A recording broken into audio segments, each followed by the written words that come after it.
कोई आदमी इंजीनियर कैसे होगा? आदमी और इंजीनियर हो जाए तो आदमी खत्म ही हो गया। आदमी इंजीनियरिंग करता है, वो उसका कर्म है, उसका होना नहीं। आप जो भी अपना परिचय देते हैं, अगर गौर से देखेंगे तो पाएंगे आप सदा अपने कर्म का परिचय देते हैं, कभी अपने होने की खबर नहीं देते, दे भी नहीं सकते। उसकी खबर आपको ही नहीं है। आप इतने जानते हैं जो आप करते हैं, करने का आपको पता है कि मैं क्या करता हूं, क्या कर सकता हूं, मैंने पीछे क्या किया है और आगे मैं क्या करने के योग्य हूं, यही आप खबर देते हैं। जो सर्टिफिकेट लेके आप घूमते हैं, आप क्या कर सकते हैं उसकी खबर देते हैं, आप क्या हैं उसकी नहीं। अगर आप कहते हैं मैं साधु हूं, तो उसका मतलब यह है कि आप साधुता करते हैं। कोई कहता है मैं चोर हूं, उसका मतलब वो चोरी करता है। एक का कर्म साधुता है, एक का कर्म चोरी है। लेकिन होना क्या है, आपके भीतर क्या है? जब आप पैदा नहीं हुए थे मां के पेट से, तब साधु क्या था, चोर क्या था, इंजीनियर क्या था, डॉक्टर क्या था? मां के पेट में अगर इनसे कोई पूछता कौन हो, तो बड़ी मुश्किल में पड़ जाते, क्योंकि इंजीनियर थे नहीं तब, डॉक्टर थे नहीं तब, व्यापार कुछ किया नहीं था। मां के पेट में अगर कोई पूछता कौन हो भीतर, तो कोई उत्तर नहीं आ सकता था कि आ सकता था, कोई उत्तर नहीं आ सकता था। मगर थे आप मां के पेट में, उत्तर नहीं आ सकता था। आज तो ब्रेन वॉश, मस्तिष्क को धो डालने के बहुत उपाय खोज लिए गए। आप कहते हैं मैं इंजीनियर हूं, आपका मस्तिष्क धोया जा सकता है, साफ किया जा सकता है। क्लीनिंग ठीक से हो जाए, फिर आपसे पूछो कौन हो, आप खाली रह जाएं। क्योंकि वो जो इंजीनियर होना था वो स्मृति में था, पढ़े थे, लिखे थे, सर्टिफिकेट पाया था, कुछ किया था, यश पाया था, आप यश पाया था, वो स्मृति में था, वो धो दी गई। अब आप कोई उत्तर नहीं दे सकते कि कौन है, लेकिन है। होना नष्ट नहीं किया जा सकता है स्मृति के धोने से, लेकिन कर्म की रेखाएं साफ की जा सकती हैं। यह सूत्र कहता है अनादि संसार में करोड़ों कर्म इकट्ठा कर लिए जाते हैं स्वभावतः।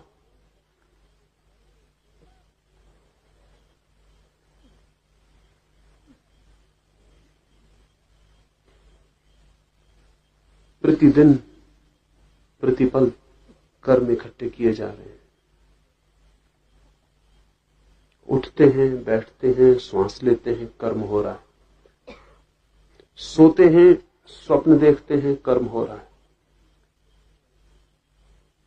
कोई आदमी कर्म छोड़ के भाग नहीं सकता, क्योंकि भागना भी कर्म है। कहां जाइएगा? जंगल में बैठ जाएंगे, जाके बैठना भी कर्म। आंख बंद कर लेंगे, आंख बंद करना भी कर्म। कुछ भी करिए, जहां करना है वहां कर्म है। तो प्रतिपल न मालूम कितने कर्म किए जा रहे हैं, वो उनकी छाया,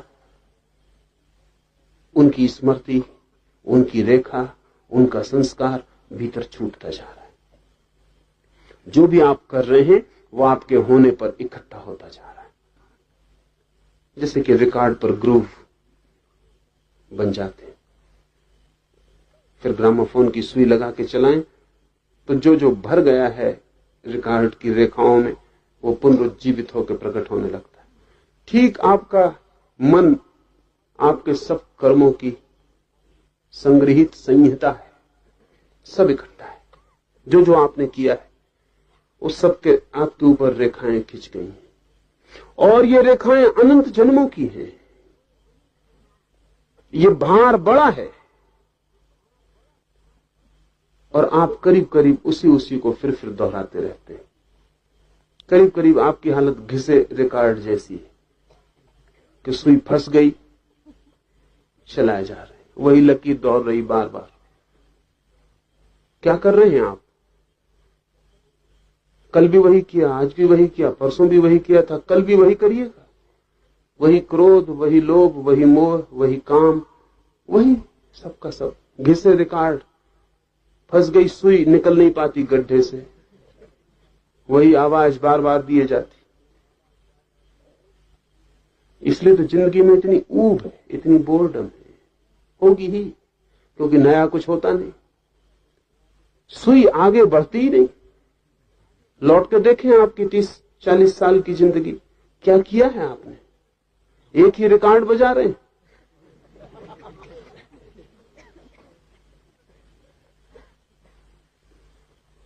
वही रोज दोहरता जाता है, पुनरुक्त होता चला जाता है।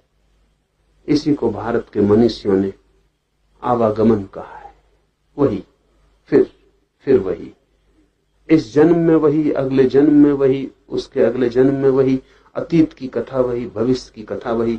वही काम वासना है, वही प्रेम, वही क्रोध, वही घृणा, वही मित्रता, वही शत्रुता, वही धन का कमाना, वही मकान बनाना, और फिर सब करके एक दिन पाना कि हवा का झोंका आया और वो जो ताश का महल बनाया था गिर गए। मगर जैसे बच्चे तत्काल फिर से पत्तों को इकट्ठा करके मकान बनाने लगते, वैसे हम फिर तत्काल नया जन्म लेकर फिर पत्तों का मकान बनाने में लग जाते। अब की दफा और मजबूत बनाने की कोशिश करते, मगर मकान वही है, ढांचा वही है, मन वही है। फिर हम वही कर लेते हैं और फिर उसी तरह अस्त होते रहते हैं। ये सूरज ही नहीं है जो रोज सांझ डूब के सुबह फिर उगाता है, आप भी ऐसे ही डूबते उगते रहते। एक वर्तुलाकार है, एक व्हील। संसार शब्द का अर्थ होता है चाक, व्हील, जो घूमता रहता है एक ही दूरी पर। ये जो अनंत अनंत कर्म इकट्ठे कर लिए जाते हैं, इस समाधि के द्वारा नष्ट हो जाते हैं। ये थोड़ा समझने जैसा है, क्योंकि अनेक लोग सोचते हैं कि अगर कर्म बुरे इकट्ठे हो गए हैं तो अच्छे कर्म करके उनको नष्ट कर दें। वो गलती में है। बुरे कर्मों को अच्छे कर्म करके नष्ट नहीं किया जा सकता। बुरे कर्म बने रहेंगे और अच्छे कर्म और इकट्ठे हो जाएंगे, बस इतना ही होगा। वो काटते नहीं है एक दूसरे को, काटने का कोई उपाय नहीं। एक आदमी ने चोरी की, फिर वो पछताया और साधु हो गया, तो साधु होने से वो चोरी का कर्म और उसके जो संस्कार उसके भीतर पड़े थे वो कटते नहीं। कटने का कोई उपाय नहीं। साधु होने का अलग कर्म बनता है, अलग रेखा बनती है। चोर की रेखा पर से साधु की रेखा गुजरती ही नहीं। चोर से साधु का क्या लेना देना? आप चोर थे, आपने एक तरह की रेखाएं खींची थी। आप साधु हुए, ये रेखाएं उसी स्थान पर नहीं खींचती जहां चोर की रेखाएं खींची थी, क्योंकि साधु होना मन के दूसरे कोने से होता है, चोर होना मन के दूसरे कोने से होता है। तो होता क्या है, आपके चोर होने की रेखा पर साधु होने की रेखाएं और आच्छादित हो जाती हैं, कुछ कटता नहीं। तो चोर के ऊपर साधु सवार हो जाता है, बस। उसका मतलब चोर साधु, ऐसा आदमी पैदा होता है। साधुता चोरी को नहीं काट सकती। चोर तो बने ही रहता है भीतर, इम्पोजिशन हो जाता है, एक और सवारी उसके ऊपर हो गई। तो चोर भी ठीक था एक लिहाज से और साधु भी ठीक था एक लिहाज से। ये जो चोर और साधु की खिचड़ी निर्मित होती है, ये भारी उपद्रव है। ये एक सतत आंतरिक कलह है, क्योंकि वो चोर अपनी कोशिश जारी रखता है और ये साधु अपनी कोशिश जारी रखता है। और हम इस तरह न मालूम कितने कितने रूप अपने भीतर इकट्ठे कर लेते हैं, जो एक दूसरे को काटते नहीं, जो पृथक ही निर्मित होते हैं। इसलिए ये सूत्र कहता है कि समाधि के द्वारा वे सब कट जाते हैं। कर्म से कर्म नहीं कटता, अकर्म से कर्म कटता है। इसको ठीक से समझ लें, कर्म से कर्म नहीं कटता। कर्म से कर्म और भी सघन हो जाता है, अकर्म से कर्म कटता है। और अकर्म समाधि में उपलब्ध होता है, जबकि कर्ता रह ही नहीं जाता।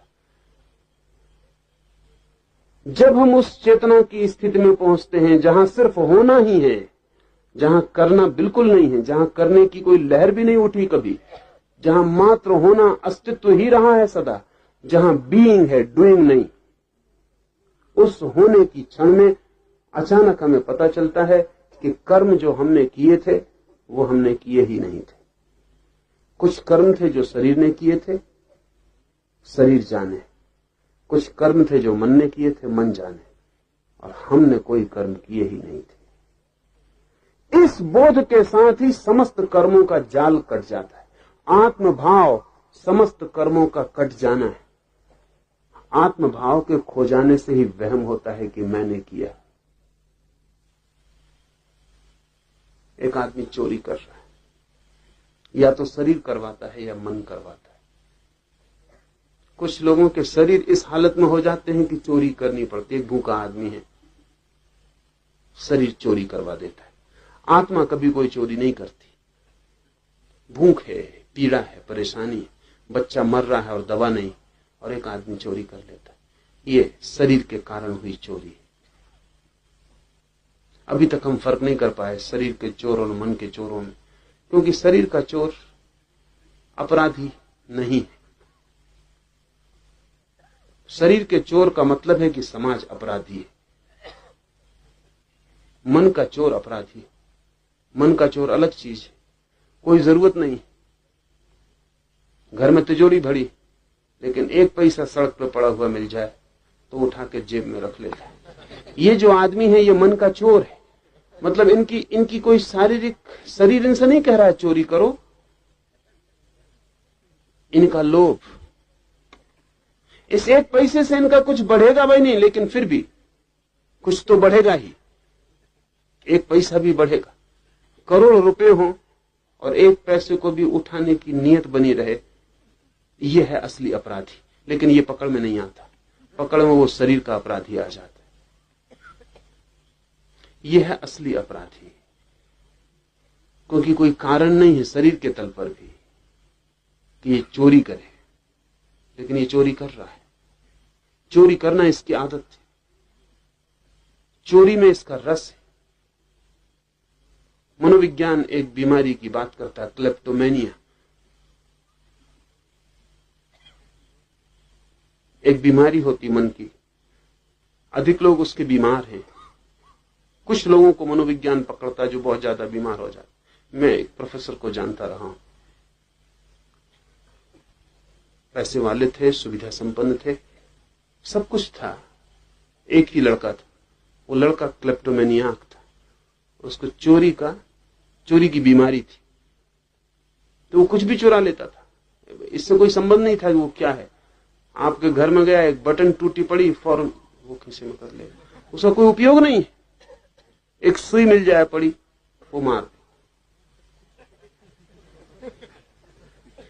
किताब देख रहा है आपकी, एक पन्नी फाड़ के खीसे में रख लेगा।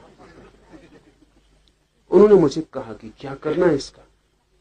और कोई ऐसी भी चोरी करके नहीं लाता है कि लगे कि भाई कोई चोरी कर रहा है। कुछ भी ले आता है।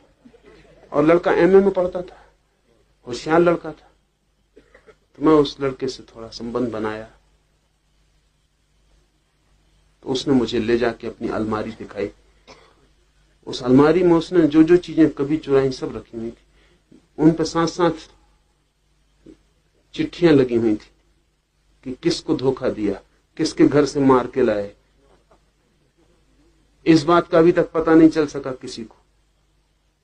वो इसका रस ले रहा था। बटन उठा लाया आपके घर की, उस पर लिखा हुआ था कागज पर कि ये फलां आदमी के घर से बटन लाया हूं। और वो आदमी सामने बैठा था, लेकिन अंदाज भी नहीं हुआ कि ले गया। अब ये रस और तरह का, इसका शरीर से कोई लेना देना नहीं है। या तो शरीर की चोरी है या मन की चोरी। आत्मा की कोई चोरी नहीं। तो जिस दिन आप आत्मा में प्रवेश करते हैं, उसी दिन अचानक आप पाते हैं कि वो चोरी तो मैंने कभी की ही नहीं थी। वो कर्म मैंने किए नहीं, मैं उन कर्मों में केवल मौजूद था। यह सच है कि मेरे बिना वे कर्म नहीं हो सकते थे। यह भी सच है कि मैंने वे कर्म नहीं किए थे।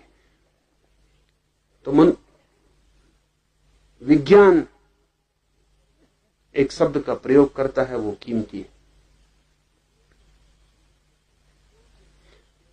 विज्ञान में एक शब्द प्रयोग किया जाता है, कैटालिटिक एजेंट। अगर आप पानी को तोड़ें तो उसमें से उदजन और ऑक्सीजन मिलती है और कुछ नहीं मिलता। H2O उसका फॉर्मूला है। 2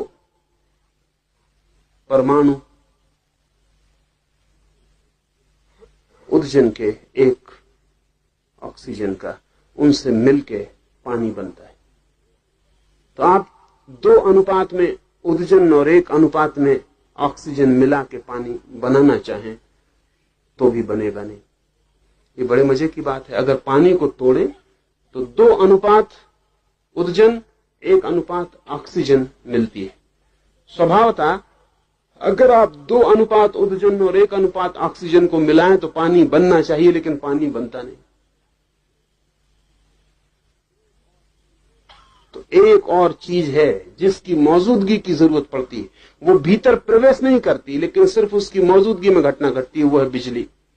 इसलिए आकाश में जब बिजली चमकती है वो कैटालिटिक एजेंट है, उसकी वजह से पानी बनता है। जो बिजली चमकती है उसकी मौजूदगी जरूरी है, वो कुछ करती नहीं, वो पानी में प्रवेश नहीं होती। हाइड्रोजन और ऑक्सीजन को आप रख दें और बीच में बिजली कौंधा दें, पानी बन जाएगा। फिर पानी को तोड़ें तो बिजली नहीं निकलेगी, सिर्फ हाइड्रोजन और ऑक्सीजन निकलेगी। उसका मतलब यह हुआ कि बिजली भीतर प्रवेश नहीं करती पानी के निर्माण में, लेकिन पानी निर्मित नहीं हो सकता बिजली की बिना मौजूदगी के।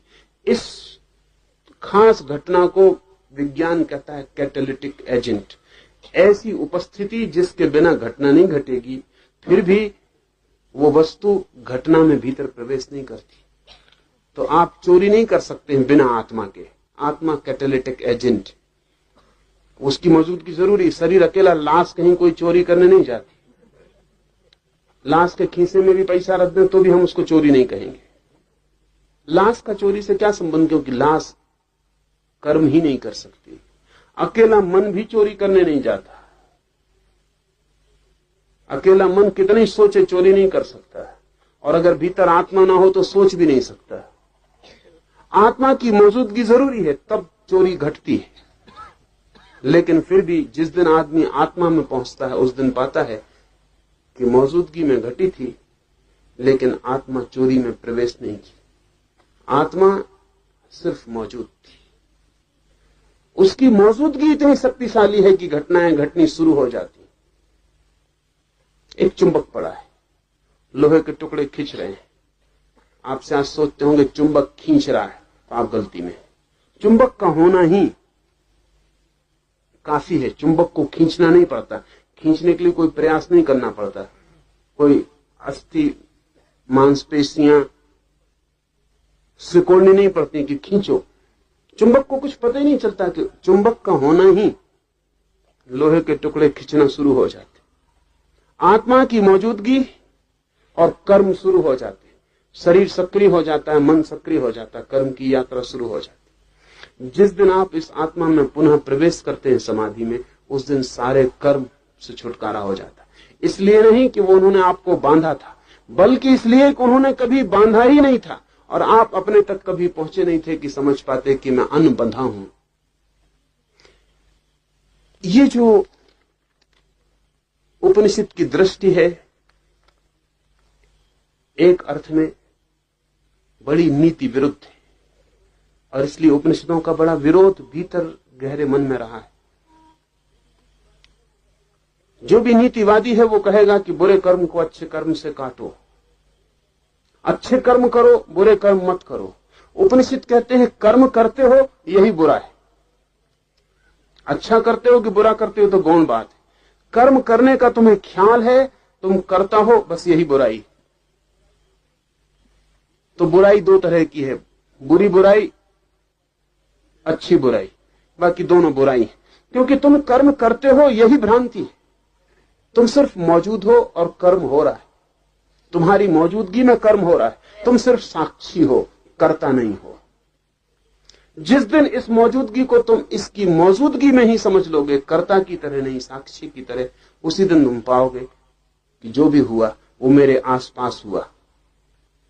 जो भी हुआ मैंने नहीं किया, मेरे आसपास हुआ। वो घटना घटी थी, मेरे पास पास घटी थी, लेकिन मैं फिर भी अछूता और दूर रह गया। रात जैसे आप स्वप्न देखते हैं और सुबह जाग के कहते हैं स्वप्न घटा, और आप अछूते रह जाते। स्वप्न में हो सकता है चोरी की हो, और स्वप्न में यह भी हो सकता है कि जेल खाने में चले गए हो। स्वप्न में यह भी हो सकता है रुष्वत दे के बच गए हो, जेल खाने न गए हो। स्वप्न में कुछ भी हो सकता है, लेकिन सुबह जब आप जागते हैं तो स्वप्न ऐसे ही तिरोहित हो जाता है जैसे हुआ ही ना हो। सुबह उठ के आप अपने को चोर अनुभव नहीं करते, लेकिन क्या कभी आपने ख्याल किया आपके बिना स्वप्न हो सकता था? आप थे तो ही स्वप्न हो सका। आप न होते तो मुर्दे को, लाश को सपना नहीं आता। आप थे तो स्वप्न घटा, आपकी मौजूदगी जरूरी थी, फिर भी सुबह उठ के आप ऐसा अनुभव नहीं करते कि आप क्या करें, रात चोरी कर ली, व्रत करें, उपवास करें, कोई दान त्याग करें, क्या करें, कुछ भी अनुभव नहीं करते। जागने के बाद 2 मिनट से ज्यादा स्वप्न याद भी नहीं रहता, खो जाता है धुएं की रेखा की तरह। ठीक समाधि की स्थिति में पूरा जीवन स्वप्नवत मालूम होता है। जो जो जिया, एक जीवन ने अनंत जीवन में जो जो जिया, समाधि की अवस्था में पहुंचते ही जैसे आप सुबह नींद से जागने में पहुंचते हैं, ऐसे ही इस तथाकथित जागने से जब आप समाधि में पहुंचते हैं, तब पीछे का सारा वर्तुल सब धुआं स्वप्न हो जाता है। समाधि में पहुंचा हुआ पहली दफा जानता है मैं सिर्फ हूं, कर्म मेरे पास घटे स्वप्न जैसे, और उनकी जरा भी चिंता और पश्चाताप नहीं रह जाता। न उनकी कोई आत्म प्रशंसा और आत्मस्तुति रह जाती कि मैंने कैसे बड़े बड़े कर्म किए, कि मैंने कैसे छोटे छोटे कर्म किए, नहीं, वो सब खो जाते। रात सपने में आप सम्राट थे, कि रात सपने में आप एक परम सन्यासी थे, कि रात सपने में चोर हत्यारे थे, सुबह चाय पीते वक्त स्वाद में तीनों बातों से कोई फर्क नहीं पड़ता, तीनों व्यर्थ हो जाती। सुबह ऐसा नहीं कि सम्राट रहे, रात तो बड़ी अकड़ से चाय पी रहे, सपने के सपना। कि रात चोर रहे, बेईमान रहे, हत्या की, तो चाय में बिल्कुल स्वाद नहीं आ रहा, बड़ा अपराधी मन, तिक्त तिक्त मालूम हो रही। कि रात साधु रहे तो कैसे चाय पिए, ऐसा भी सुबह नहीं होता। रात भर साधु रहे और सुबह से चाय पी रहे हैं, कैसा जघन्य कृत्य। नहीं, सुबह आप जब चाय पीते हैं तब सपने सब खो गए।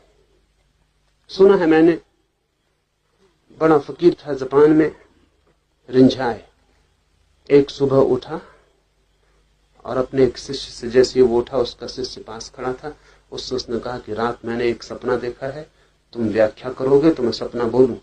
उसके शिष्य ने कहा 2 मिनट रुके, जरा मैं हाथ मुंह धोने के लिए आपके लिए पानी ले आऊं। वो हाथ मुंह धोने के लिए पानी ले आया, रिंझाई ने हाथ मुंह धो लिया, मुस्कुराया। तब तक एक दूसरा शिष्य आ गया। रिंझाई ने कहा कि मैंने रात एक सपना देखा, मैं इस नंबर 1 के शिष्य को कहने जा रहा था कि बताऊं तुझे सपना, तू व्याख्या करेगा, लेकिन मेरे बताए इसने व्याख्या कर दी, तुझे बताऊं? उसने कहा रुके, जरा एक गरम चाय की प्याली ले आऊं, फिर हो जाए।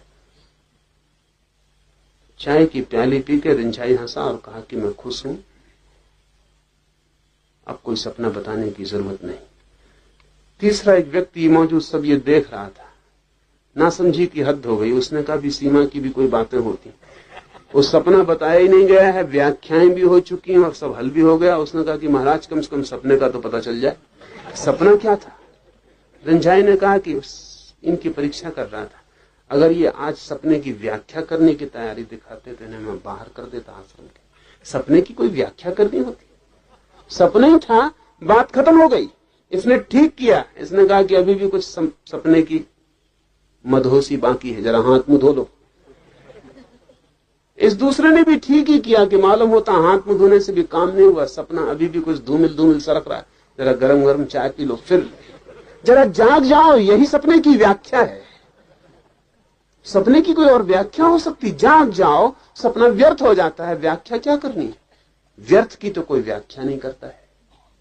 समाधि में जिनको हमने बड़े बड़े कर्म, छोटे कर्म, अच्छे कर्म, बुरे कर्म, कितने कितने बांटे थे, विभाजन किए थे, नीति और अनीति, सदाचार और अनाचार, सब के सब बेमानी हो जाते हैं, व्यर्थ हो जाते हैं। जाग कर समाधि में पता चलता है कि एक बड़ा स्वप्न था, लंबा, अनंतकालीन, अनादि,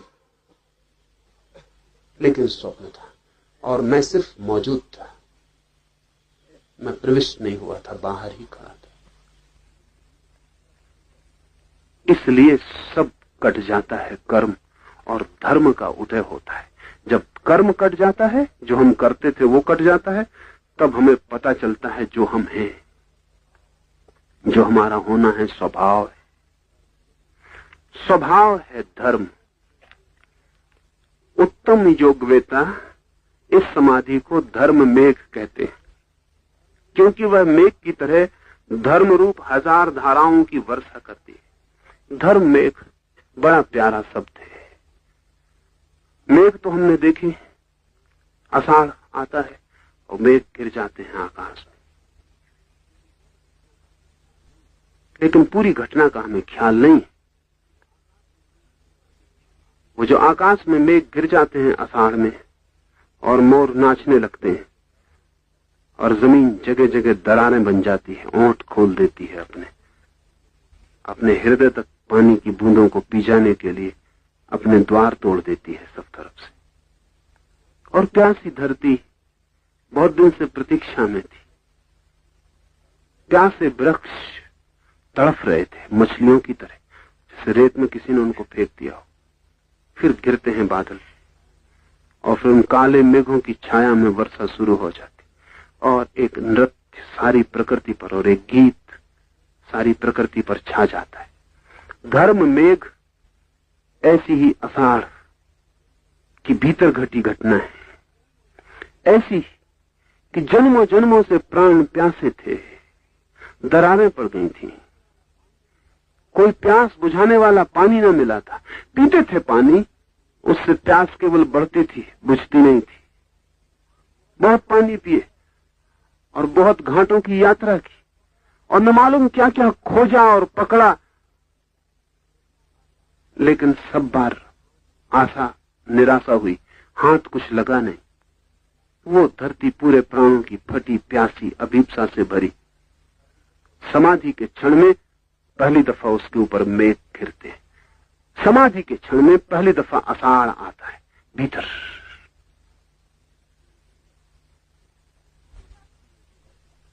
और अमृत की एक वर्षा, एक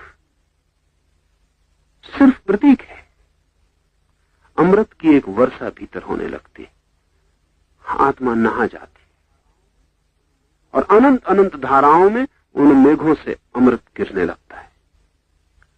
ये सिर्फ प्रतीक है, घटना इससे बहुत बड़ी है।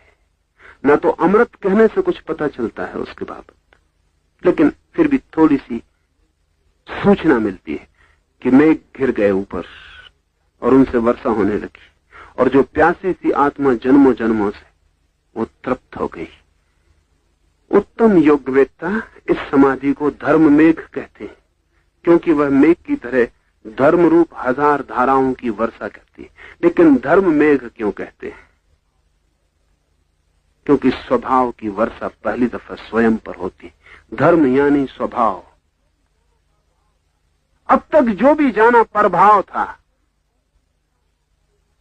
कभी सौंदर्य दिखा तो किसी और में, कभी प्रेम पाया तो किसी और से, सुख मिला दुख मिला सदा किसी और से, सब जानकारी किसी और की थी, अपना कोई अनुभव न था। पहली दफा अपनी ही वर्षा अपने ऊपर। अब तक सारी वर्षा दूसरे की थी, कोई और कोई और कोई और, हमेशा दी अदर, वो दूसरा ही महत्वपूर्ण था। पहली दफा दूसरा हट गया और स्वयं की ही वर्षा स्वयं पर होने लगी, जैसे अपना ही झरना टूटा, जैसे अपनी ही धारा फूटी, जैसे अपने ही स्रोत को पा लिया और अपने पर ही अपनी वर्षा होने लगी। धर्म में का अर्थ है स्वभाव बरसने लगा, खुद उसमें नहा गए, डूब गए, ताजे हो गए, नए हो गए। सारे कर्मों की धूल, अनंत अनंत यात्राओं का उपद्रव, सारा कचरा जो ऊपर इकट्ठा हो गया था सब बह गया। रह गई सहजता, स्पॉन्टेनिटी, रह गए स्वयं, और कुछ भी ना बचा। एक लिहाज से इसे हम कह सकते हैं परम धन्यता, एक लिहाज से हम कह सकते हैं यही है परम संपदा, और एक लिहाज से कह सकते हैं यही है परम दरिद्रता। अगर संसार को सोचे तो यह आदमी संसार से बिल्कुल दरिद्र हो गया। अगर परमात्मा को सोचे तो यह आदमी परम धन को पा गया। जीसस ने इसी धर्म में समाधि के लिए कहा है पॉवर्टी ऑफ स्पिरिट। जब कोई इस जगह पहुंचता है तो सब भांति दरिद्र हो जाता है, उसके पास कुछ भी नहीं है अब सिवाय अपने के, सिवाय स्वयं के, और कुछ भी ना बचा। इसको ही कहेंगे दरिद्रता। इसी वजह बुद्ध ने अपने सन्यासियों को स्वामी नहीं कहा, भिक्षु कहा। ये धर्म में समाधि की वजह से बुद्ध ने कहा कि मैं नहीं कहूंगा अपने स्वामियों को, अपने सन्यासियों को स्वामी, मैं कहूंगा भिक्षु। पर दोनों बातें एक ही अर्थ रखती हैं। अगर संसार की तरफ से देखें तो हो गए भिखारी भिक्षु, और अगर परमात्मा की तरफ से देखें तो हो गए स्वामी सम्राट। हिंदू उपयोग कर रहे थे स्वामी का उस दूसरी तरफ से कि समाधि पाकर व्यक्ति हो जाता है सम्राट, मालिक। पहली दफा अब तक भिखारी था, अब तक मांगता फिर रहा था, हाथ जोड़े था, भिक्षा पात्र फैलाया था। अब तक उसकी आत्मा सिवा भिक्षा पात्र के और कुछ भी न थी। उसने जो भी टुकड़े कोई फेंक देता था वही उसकी संपदा थी। जूठे, उधार, बासे, दूसरों की टेबल से गिरे हुए टुकड़े वो सब इकट्ठे कर लेता था, उसी को मानता था कि मेरी संपदा है। अब तक भिखारी था। इसलिए हिंदुओं ने इस धर्म में समाधि को उपलब्ध करने वाले सन्यासी को कहा स्वामी। लेकिन बुद्ध ने कहा कि जो भी था अब तक, सारा संसार, साम्राज्य, धन सब छूट गया, कुछ भी ना बचा पराया, खुद ही बचे। दीनता आखिरी आ गई। जब आप अकेले हो, कुछ भी ना हो, कपड़ा लगता भी नहीं, मकान भी अपना नहीं, जमीन भी अपनी नहीं, कुछ भी अपना नहीं, सिर्फ खुद ही बचे। इससे ज्यादा दरिद्र भिखारी के पास भी खुद से कुछ ज्यादा होता है। थोड़ा होता होगा लेकिन होता है, खुद से कुछ ज्यादा, एक लंगोटी से ही, लेकिन वो भी संपदा होती। एक भिखारी भी इतना भिखारी नहीं है कि अकेला ही हो, कुछ भी ना हो। बुद्ध ने अपने भिक्षु को कहा कि संसार इस तरह छूट जाए तुमसे कि कुछ भी ना बचे, संसार की रेखा भी ना बचे, तुम बिल्कुल भिखारी हो जाओ संसार की दृष्टि में। और ये दोनों बातें एक हैं। संसार की तरफ से जो हो जाए भिखारी, आत्मा की तरफ से हो जाता है स्वामी। आत्मा की तरफ से जो हो जाए स्वामी, संसार की तरफ से हो जाता है भिखारी। इसीलिए भिक्षु को हमने इतना आदर दिया जितना हमने किसी स्वामी को कभी नहीं दिया। हमने भिक्षु को उस सिंहासन पर बिठा दिया जहां हमने किसी सम्राट को कभी नहीं बिठाया। भिक्षु आदृत हो गया शब्द। कभी कभी भाषा में भी भिक्षु शब्द का मतलब तो भिखारी होता है, और किसी को भिखारी कहे तो झगड़ा हो जाए। लेकिन बुद्ध ने अपने परम धन्य शिष्यों को भिक्षु कहा, और जिसको भिक्षु कह दिया वो धन्य भागी हो गया। कभी कभी भाषा में ऐसे लोग बड़ी अड़चने डाल जाते हैं, बुद्ध जैसे लोग भाषा को अस्त व्यस्त कर जाते हैं। भिखारी का मतलब साफ था, खराब कर दिया, नया ही अर्थ दे दिया। भिक्षु हो गया सम्राट, सम्राट भिक्षु के पैरों में गिरे तो ये भिक्षु परम गरिमा हो गई। धर्म मेघ समाधि एक तरफ से बना देगी भिखारी, एक तरफ से बना देगी सम्राट। इस समाधि द्वारा वासनाओं का समूह पूर्णतः लय को प्राप्त होता है। और पुण्य पाप नाम के कर्मों का समूह जड़ से उखड़ जाता है। ध्यान रखना, पुण्य पाप दोनों। यही उपनिषद के चिंतना की गहराई है। पुण्य पाप दोनों का समूह, वो अच्छा किया था वो भी, जो बुरा किया था वो भी, दोनों का समूह जड़ से कट जाता। ये मत सोचना कि परमात्मा के पास जब पहुंचेंगे तो अपने पुण्य का बैंक बैलेंस साथ लिए रहेंगे कि धर्मशाला बनवाई थी एक, क्या हिसाब रखा उसका, कि एक मंदिर बनवा दिया था, कि इतने ब्राह्मणों को भोजन करवा दिया था। उसका हिसाब अगर लेके पहुंच गए तो दरवाजे पे भला स्वर्ग लिखा हो, भीतर नरक ही पाएंगे, कोई स्वर्ग मिलने वाला नहीं। पाप और पुण्य इस जगत की भाषा में ऊंच नीच है। पाप बुरा है, पुण्य अच्छा है, समाज की दृष्टि से ठीक है। लेकिन उस परम दृष्टि में पाप पुण्य दोनों ही व्यर्थ हैं, क्योंकि वहां कर्ता होना पाप है, अकर्ता होना पुण्य। वहां तो सीधी बात है एक, कि वहां जो अकर्ता है, निरअहंकारी है, वही प्रवेश कर पाएगा। वहां तो वही प्रवेश कर पाएगा जो है ही नहीं, जो मिट गया और शून्य होके जा रहा है। अगर थोड़े से भी आप हैं तो रास्ता बहुत सकरा है, आप प्रवेश न कर पाएंगे। जीसस का वचन, उसका आध्यात्मिक अर्थ कभी भी नहीं किया गया। असल में पश्चिम के पास आध्यात्मिक अर्थों की खोज करने की क्षमता नहीं, इसलिए जो भी अर्थ होता है वो सांसारिक हो जाता है। जीसस का वचन है कि सुई के छेद से ऊंट निकल जाए, लेकिन धनी आदमी मेरे प्रभु के राज्य में प्रवेश न कर पाएगा। लेकिन पूरी ईसाईयत के 2000 साल और एक बार भी किसी ने इस वाक्य की ठीक व्याख्या नहीं की। 2000 साल लंबा वक्त।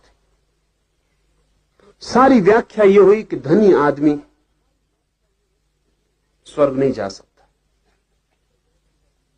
ऊंट के निकल जाने की संभावना है सुई के छेद से, जो कि नहीं हो सकता।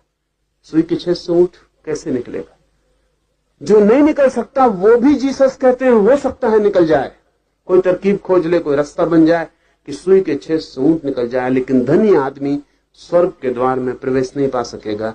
इसका सीधा सीधा अर्थ जो हो सकता था वो ईसाईयत ने लिया, वो इसका अर्थ नहीं।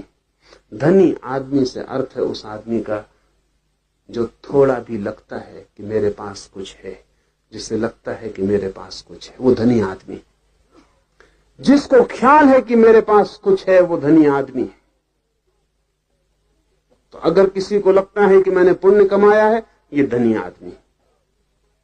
किसी को लगता है मैं साधु था, संयमी था, तपस्वी था, ये धनी आदमी। धनी आदमी का मतलब हुआ कि जो कहता है मेरे अलावा भी मेरे पास कुछ है, वो धनी आदमी।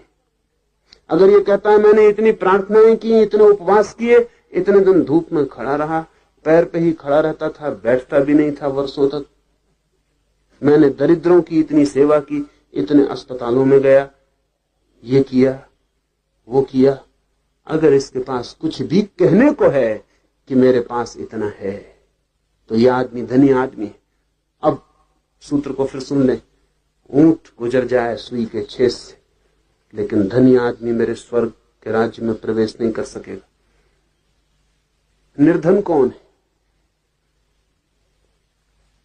ईश्वर के सामने खड़ा होकर जिसके पास कहने को कुछ भी नहीं कि मेरे पास कुछ है, कि मेरे पास ध्यान है, कि मेरे पास पुण्य है, कि मेरे पास धर्म है, जो ईश्वर के सामने खड़ा हो जाता है शून्यवत और कहता है मेरे पास कुछ भी नहीं,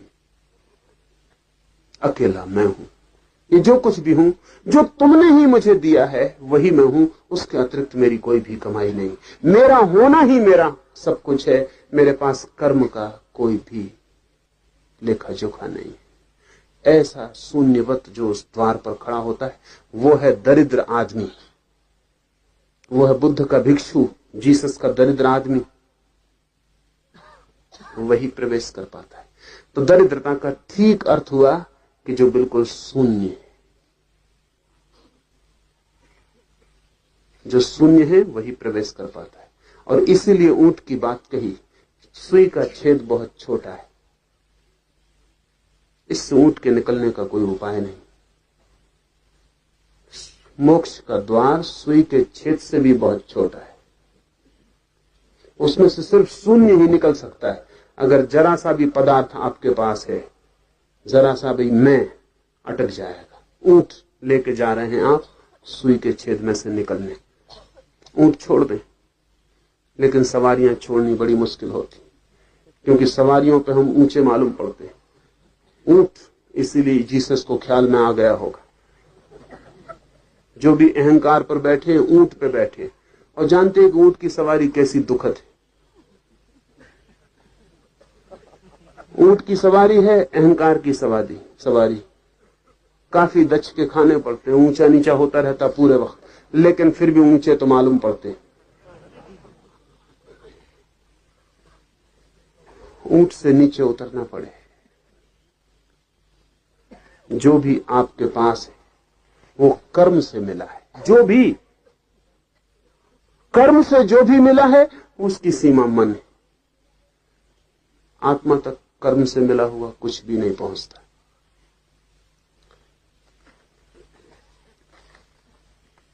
समस्त समूह वासना का हो जाता है नष्ट, पुण्य पाप नाम के कर्म जड़ से उखड़ जाते हैं। तब यह तत्वमसी वाक्य परोक्ष ज्ञान रूप में प्रकाशित होता है। तब पहली दफा अनुभव होता है कि क्या है ये ऋषि वचन तत्वमसी, वह तू ही है, दैट आर्ट दाउ। ये क्या है? इसका पहली दफा परोक्ष अनुभव होता है। परोक्ष अभी भी ये साफ साफ दिखाई नहीं पड़ता, अभी भी लगता है, स्पर्श होता है, अनुमान होता है, अभी भी सीधा साक्षात्कार नहीं होता। ये धर्म में की जब वर्षा हो जाती है ऊपर, जब चित्त बिल्कुल शून्य हो जाता है और दरिद्रता परम हो जाती है और आदमी भीतर एक शून्य हो जाता है, तब पहली दफा इस तत्वमसी महावाक्य का कि तू ब्रह्म ही है परोक्ष अनुभव होता है। गजब के लोग हैं उपनिषद के ऋषि।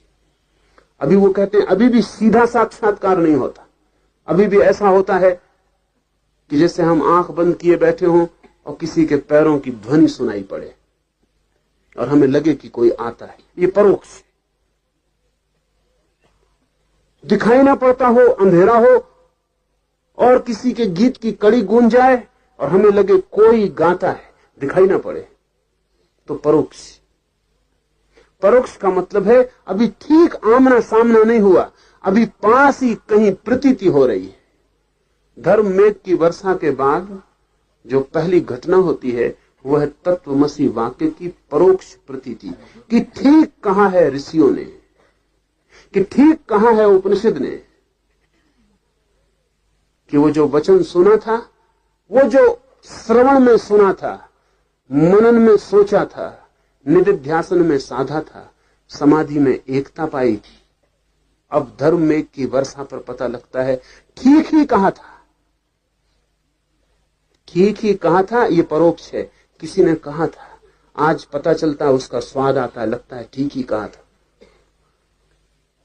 परोक्ष ज्ञान रूप में प्रकाशित होता है। और फिर जब ये परोक्ष ज्ञान स्थिर हो जाता है और इसमें किसी तरह की कहीं कोई जरा सी भी लहर नहीं रह जाती विपरीत की, बिल्कुल निसंदिग्ध ठहर जाता है, आस्था बन जाती, तब फिर हाथ में रखे आंवले की तरह अपरोक्ष ज्ञान को उत्पन्न करता है। और जब ये परोक्ष ज्ञान बिल्कुल स्थिर हो जाता है, प्राणों की पूरी शक्ति कहती है, अनुभव करती है कि ठीक कहा था ऋषियों ने, तत्वमसी वह तू ही है। जब इसमें कहीं भी कोई लहर भी इसके विपरीत नहीं रह जाती, जब पूरा पूरा ये असंदिग्ध मालूम होने लगता है, लेकिन परोक्ष, तब जैसे हाथ में कोई फल को रख दे आंवले के, ऐसा ये तत्वमसी वाक्य प्रत्यक्ष हो जाता है, अपरोक्ष हो जाता है, तब फिर ऐसा व्यक्ति ये नहीं कहता कि ऋषियों ने जो कहा ठीक। ऐसा व्यक्ति तब कहता है अब मैं कहता हूं तत्वमसी। परोक्ष ज्ञान में यह आदमी कहता कि ऋषियों ने कहा है इसलिए मैं कहता हूं कि ठीक है। प्रत्यक्ष ज्ञान में यह आदमी कहेगा मैं कहता हूं यह ठीक है इसलिए ऋषियों ने भी ठीक ही कहा होगा। इस फर्क को ठीक से ख्याल में ले लें। परोक्ष ज्ञान में प्रमाण था वेद, ऋषि, ज्ञान, शास्त्र, उससे ही श्रवण से शुरू की थी यात्रा। गुरु ने कहा था इसलिए ठीक ही कहा होगा, इस आस्था से खोज चली थी। परोक्ष था तब तक जब तक गुरु ने कहा है ठीक ही कहा होगा, और जो गुरु को जानता है वो निश्चित ही स्वीकार कर लेता है कि ठीक ही कहा होगा। बुद्ध के पास कोई रहा हो और बुद्ध कहें तत्वमसी, जिसने बुद्ध को जाना है वो सोच भी नहीं सकता, उसे कुछ भी पता नहीं है कि ये वाक्य ठीक है या नहीं, लेकिन बुद्ध को जानता है, इसलिए बुद्ध जो कहते हैं वो प्रमाण हो जाता है। बुद्ध से कुछ अब प्रमाण निकल सकता है, इसकी कोई बात ही नहीं बनती, इसका कोई ख्याल ही नहीं आता। जो गुरु के पास रहा, गुरु को जाना है, गुरु का वचन उसे प्रमाण है, लेकिन गुरु का ही वचन प्रमाण है। ये परोक्ष है, दूसरे के द्वारा आया है।